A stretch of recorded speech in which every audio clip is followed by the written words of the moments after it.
इस वीडियो में हम स्लोप रेजिस्टेंस के बारे में पढ़ेंगे। तो लास्ट वीडियोस तक हमने ऑर्डिनरी रेजिस्टेंस तक पढ़ लिया था। उसमें रोलिंग रेजिस्टेंस और एरोडायनेमिक रेजिस्टेंस के बारे में हमने स्टडी किया था और उस वक्त कंडीशन ये थी कि हमारी जो सरफेस थी वो फ्लैट थी, मतलब कोई स्लोप नहीं था, और हमारी जो ट्रेन की लाइंस हैं वो स्ट्रेट थी, यानी कोई कर्व नहीं था, और हमारी ट्रेन यूनिफॉर्म मोशन कर रही थी, यानी उसमें कोई एक्सेलरेशन नहीं थी। इस वीडियो में अब हम ये कहते हैं कि ये फ्लैट सरफेस नहीं है, अब सरफेस में कुछ स्लोप है, चाहे वो चढ़ाई हो या ढलान हो, तो उसमें स्लोप होगा। तो फिर क्या एडिशनल रेजिस्टेंस आएंगी, ये रेजिस्टेंस तो रहेंगी, फिर भी मजीद कुछ रेजिस्टेंस इंट्रोड्यूस होंगी। तो उन रेजिस्टेंस के बारे में इस टॉपिक में हम पढ़ेंगे। तो पहली बात तो ये कि स्लोप्स लिमिटेड होते हैं रेलवेज में। ऐसा नहीं कि आप बहुत ज़्यादा स्लोप्स दे सकते हो, स्लोप्स लिमिटेड होंगे। और स्लोप्स को आपने पिछली वीडियोस में भी देखा होगा कि स्लोप्स का यूनिट हम पर 1000 लेते हैं, यानी अगर 1/1000 है, इसका मतलब है कि 1000 मीटर में 1000 मीटर ऐसे जाओगे तो 1 मीटर ऊपर जाओगे। तो ये बहुत कम स्लोप होता है कि 1 किलोमीटर में 1 मीटर की चढ़ाई, ये बहुत कम होती है। रोड्स में पर 1000 यूज़ नहीं होता, परसेंट यूज़ होता है, पर 100, मतलब उसमें 1% अगर होगा तो उसका मतलब है 100 मीटर में 1 मीटर की ऊंचाई। ट्रेन में 1/1000 होता है, मतलब 1000 मीटर में 1 मीटर की ऊंचाई। तो पर 1000 हम यूज़ करते हैं। तो अगर हम अभी इस डायग्राम को देखें, इस डायग्राम में जैसे एक स्लोप है, इतना हाई स्लोप वैसे नहीं होता है ट्रेन के अंदर, ये सिर्फ इमेज को दिखाने के लिए और समझने के लिए इतना स्लोप दिखाया है। अदरवाइज इतना कम स्लोप होता है कि ये डायग्राम आपको ऐसा लगेगा कि रोड सीधी ही है। ये अल्फा एंगल है, ये हाइट है कितना ऊंचा गया, और ये लेंथ है कितनी लेंथ पर। तो ये एंगल अब स्लोप पे होगा तो ये एंगल इस एंगल की बराबर है। तो स्लोप की वजह से ये जो फोर्स है, असल में ये हमारा वजन है, वेट है। और अगर ये ट्रेन अगर स्लोप पे ना होती तो उसके ये कंपोनेंट्स नहीं होते, ये वाले पी साइन अल्फा और P cos theta cos alpha. क्योंकि अगर स्ट्रेट होती है, ट्रेन खड़ी हुई होती है, तो उसमें सिर्फ पी होता है और वो नीचे की तरफ होता है, उसकी रेजिस्टेंस नहीं होती, स्लोप की रेजिस्टेंस नहीं होती। जब स्लोप आ जाता है तो उसकी वजह से पी कॉस अल्फा और पी साइन अल्फा आ जाता है। पी कॉस अल्फा तो चलो ठीक है, ये पी साइन अल्फा इसको उल्टी डायरेक्शन की तरफ लेके जा रहा है, यानी इसकी फोर्स को कम कर रहा है, यानी रेजिस्टेंस क्रिएट कर रहा है। तो आप जो मूव कर रहे थे बगैर स्लोप के, अब आप कम मूव करोगे अगर उसी स्पीड पे चलते रहो, अगर आपका स्लोप हो।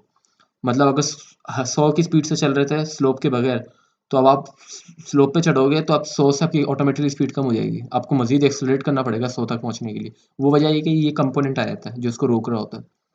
तो जितना बड़ा एंगल होगा, यानी जितनी ज़्यादा स्लोप होगा, ये अल्फा जितना बड़ा होगा उतना ये बड़ा होगा, और उसकी वजह से ये कंपोनेंट भी बड़ा हो जाएगा।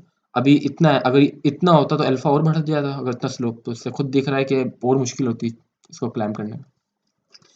तो ज़रा थोड़ी सी ये डेरिवेशन देख लेते हैं कि ये हम साइन अल्फा तकरीबन बराबर होता है टेन अल्फा के। ठीक है, ये बेसिक मैथमेटिक्स ट्रिग्नोमेट्री है। इसमें है कि साइन अल्फा तकरीबन बराबर होता है कॉस अल्फा के। क्यों? क्योंकि ये अल्फा बहुत छोटा है हमारा एंगल, ये एंगल बहुत छोटा होगा हमारा, और इतना ज़्यादा नहीं होगा ये। तो साइन अल्फा और कॉस अल्फा तकरीबन हमारा बराबर ही होगा, मतलब ये एंगल जीरो के बहुत करीब होगा। तो इस वजह से साइन और ये टेन अल्फा तकरीबन बराबर होगा। आई जो है, मतलब ये बराबर होता है एच अपॉन एल, मतलब वर्टिकल और हॉरिजॉन्टल का रेशियो है आई, यानी स्लोप के बराबर है आई। आई है स्लोप, और उसको आप रेशियो की शक्ल में लिख सकते हो H upon L. H upon L वही आई होता है, यानी स्लोप होता है। या इसको अगर आप टेंजेंट थीटा भी लिखोगे तो ये भी स्लोप ही है। तो मतलब ये सब बराबर है, एच अपॉन एल बोल लो तो ये भी स्लोप के बराबर होता है। मतलब अगर मुझे इसका स्लोप निकालना है तो मैं एच डिवाइड बाय एल कर लूंगा, मेरा स्लोप आ जाएगा। या मैं टेन अल्फा इस अगर एंगल को यूज़ करूँ तो टेन अल्फा निकाल लूँ तो भी मेरा स्लोप आ जाएगा। तो ये आई है।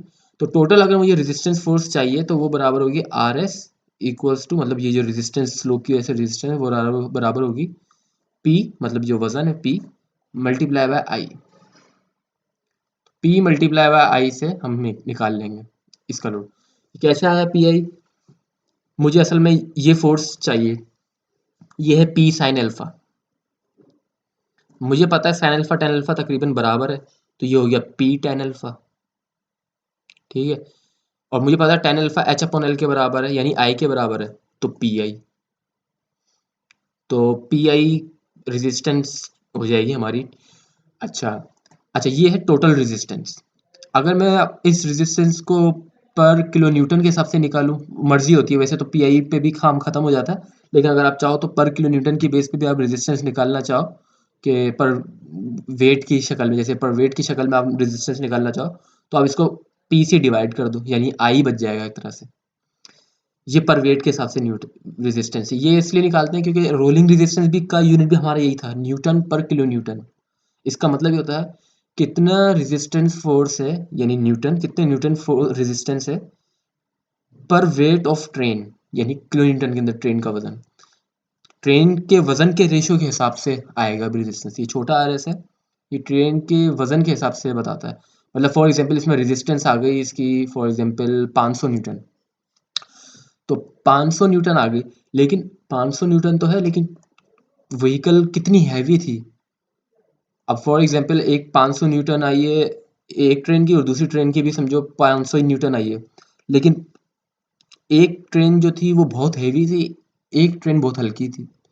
तो आर एस डिसाइड करेगा जब वेट से डिवाइड करेगा एक का वजन, फॉर एग्जांपल फॉर ऐसी छोटी एग्जांपल दो तो उसमें for example 250 Newton kilo Newton किसी का वेट था एक ट्रेन का, और दूसरी का वेट 100 किलो न्यूटन था, तो 500 दोनों का रेजिस्टेंस थी, तो रेजिस्टेंस 500 को 250 से डिवाइड करूंगा तो छोटा आर एस आ जाएगा, टू आ जाएगा, और 500 को जब 100 से डिवाइड कर दूंगा छोटा आर एस की वैल्यू आ जाएगी 5। तो ये आर एस जो है ये एक तरह से कंपैरिजन के लिए भी काम आ जाता है कि न्यूटन पर किलो न्यूटन के हिसाब से, टोटल रेजिस्टेंस नहीं बता होता, पर वेट के हिसाब से बता रहा होता है। ये ऐसी है जैसे फॉर एग्जांपल आप कुछ सामान खरीदने के लिए जाओ और आपसे आप बोलो कि भाई चावल कितने के हैं, तो वो बोलेगा कि भाई फॉर एग्जांपल 500 रुपये के हैं। तो 500 रुपये के बाद आगे भी बोल रहा हूँ पर केजी के हिसाब से 500 पर केजी है, या 500 पर 2 किलो के हैं, मतलब 500 रुपीज़ 2 किलो के चावल के लिए, 3 किलो के लिए, कितने के लिए। तो वो उसके उस वजह से ही जो है ना इस तरीके से भी लिखा जाता है। रेजिस्टेंस ये भी हो सकती है, और अगर आपको पर वेट के हिसाब से लिखना है तो ये लिख लो, तो न्यूटन पर किलो न्यूटन। तो आपको अगर रोलिंग रेजिस्टेंस का याद हो तो वो थी 1 न्यूटन पर किलो न्यूटन थी डिफॉर्मेशन के लिए, और जो दूसरी थी जो एक्सियल बॉक्स के लिए थी वो थी 2 न्यूटन पर किलो न्यूटन। तो यहाँ भी हमारा स्लोप रेजिस्टेंस भी है ना न्यूटन पर किलो न्यूटन। अब आप एक चीज़ पे गौर करें ये तो न्यूटन पर किलो न्यूटन था, लेकिन अगर खुद स्लोप का मैं फॉर्मूला देख वो यूनिट देखूँ तो वो पर थाउजेंड होता है। तो आपको अगर पिछली वीडियो में याद हो, मैंने कहा था कि अगर 2 न्यूटन पर किलो न्यूटन है तो इसका मतलब 2 पर 1000 भी है। ये वही चीज़ है। आपका आपकी जो रेजिस्टेंस जो रोलिंग रेजिस्टेंस अगर 2 न्यूटन पर किलो न्यूटन है, तो इसका मतलब 2 पर 1000 बराबर ही है, या 2 किलोग्राम पर टन भी लिख सकते हैं, दोनों बराबर है, दोनों बराबर ही है।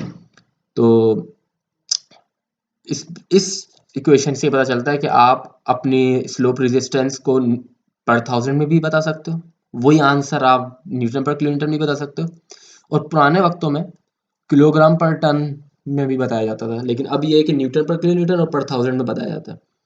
तो पर 1000 ऐसी एक रेफरेंस के लिए।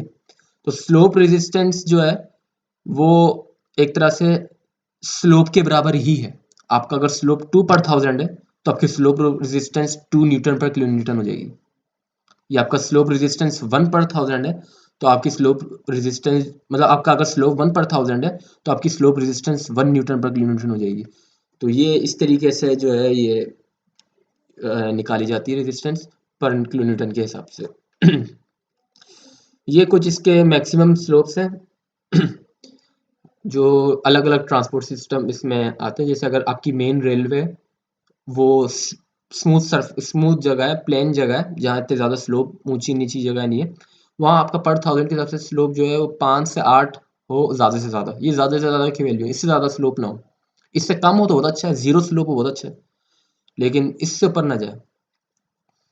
इसके अलावा हिल्स आ जाती हैं तो थोड़ा सा आपको स्लोप ज़्यादा करने की इजाज़त मिल जाती है, 15 से 18 तक जाने की इजाज़त मिल जाती है, क्योंकि आप हिल्स वाली जगह में अगर इस 5 से 8 का स्लोप दे रहे हो तो बहुत अच्छी बात है, लेकिन देना इसलिए मुश्किल होता है क्योंकि वो हिल्स होती हैं, तो वहाँ अगर कम स्लोप पे चलोगे तो आपको पहाड़ कट करना पड़ जाएगा, हिल्स कट करनी पड़ जाती हैं। तो आपके पास गुंजाइश दे देते हैं ये लोग कि 15 से 18 तक भी आप जा सकते हो, बहुत ज़्यादा ऊंचाई पे भी जा सकते हो। माउंटेन्स में आपको और रेंज मिल जाती है। अच्छा होगा जीरो पे डिजाइन करें, लेकिन आपको इजाजत है 20 तक जाने की। पहाड़ को बचाना है, पहाड़ को ज़्यादा कट नहीं करना। इसी तरह सेकेंडरी रेलवेज है, उसमें और ज़्यादा 30 से 40। नैरो गेज लोकल रेलवेज में 35 से 45 भी है। अर्बन रेलवेज 60 पर थाउजेंड का स्लोप अलाउ है, ये अलाउड है, इसका मतलब ये नहीं है 60 पे डिजाइन करना है। 0 कर दो, 10 कर दो, 5 कर दो, लेकिन मैं इससे ऊपर नहीं जाना। ट्रामवेज में 80 पर थाउजेंड का स्लोप अलाउ होता है। अच्छा, जो रेंज जो एक लिमिटिंग वैल्यू है वो है, आप ये हमने पिछली वीडियोस में भी एक देखी थी कि ये स्लाइड हम देख चुके हैं। उसमें था कि 140% जो है थियोरेटिकल स्लोप है। इसके बाद ट्रेन जो है वो बगैर किसी हेल्प के रुक भी नहीं सकती, मतलब उसमें ब्रेक भी लगा दोगे ना तब भी वो 140 पर थाउजेंड स्लोप पे रुके ही नहीं। इतना अगर स्लोप हो, जैसे फॉर एग्जांपल ये स्लोप है, इस पर अगर आप नॉर्मल ट्रेन रख दो तो वो रुकेगी नहीं। तो उसको रस्सियों की जरूरत पड़ सकती है, उसको ये कॉक सिस्टम हमने पढ़ा था, इस कॉक सिस्टम की जरूरत पड़ सकती है। तो इन सिस्टम्स की इसको जरूरत पड़ सकती है, जैसे ये कॉग रेलवे, ये इसमें आप 400 तक भी जा सकते हो पर थाउजेंड। 140 से ऊपर तो आपको बगैर रस्सियों की मदद के आप जा ही नहीं सकते, खड़ी नहीं हो सकती ब्रेक के साथ, तो मूव कैसे करेगी। इसके अलावा 650 ये फनिकुलर्स है, ये केबल्स वाली, ये सब ये अलाउ होती है, 650 तक इन पे होता है अलाउ। तो ये हमारा जो है ये स्लोप रेजिस्टेंस था। अब नेक्स्ट पार्ट में हम कर्व पे जो रेजिस्टेंस आती है उसको स्टडी करेंगे।